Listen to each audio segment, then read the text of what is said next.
The debt ceiling crisis is a serious threat to the U.S. economy and the global financial system.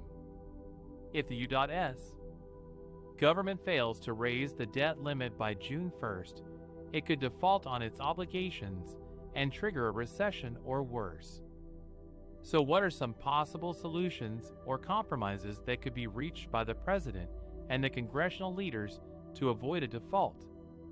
One option is to use a discharge petition. This is a House procedure that can force a bill out of committee and to a vote. If 218 House members sign a petition, they can bypass the leadership and bring a debt ceiling bill to the floor. This could allow some Democrats and Republicans to cooperate and pass a bipartisan measure. However, this process is very slow and complicated. It could take months before a vote happens, and it could face opposition from both parties. Another option is to prioritize payments. This means that the Treasury Department would pay some bills and not others. For example, it could pay interest on the debt, Social Security benefits, and military salaries, but not Medicare, Medicaid, or federal contracts. This could technically avoid a default, but it would still have negative consequences. It would damage the government's credibility and hurt millions of Americans who rely on federal programs. It would also violate the law that requires the government to spend money as Congress has appropriated. A third option is to mint a coin. This is a controversial idea that involves creating a platinum coin with a very high value, such as $1 trillion, and depositing it at the Federal Reserve. This would increase the Treasury's cash balance and allow it to pay its bills without borrowing more money.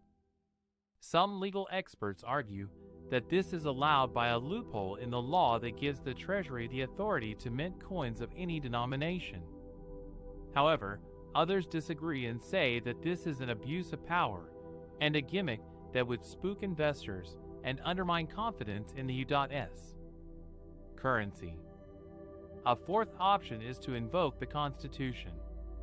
This refers to the 14th Amendment, which states that the validity of the public debt of the United States shall not be questioned, Some supporters of this option argue that this means that the president has the power and duty to raise the debt ceiling by executive order without waiting for Congress.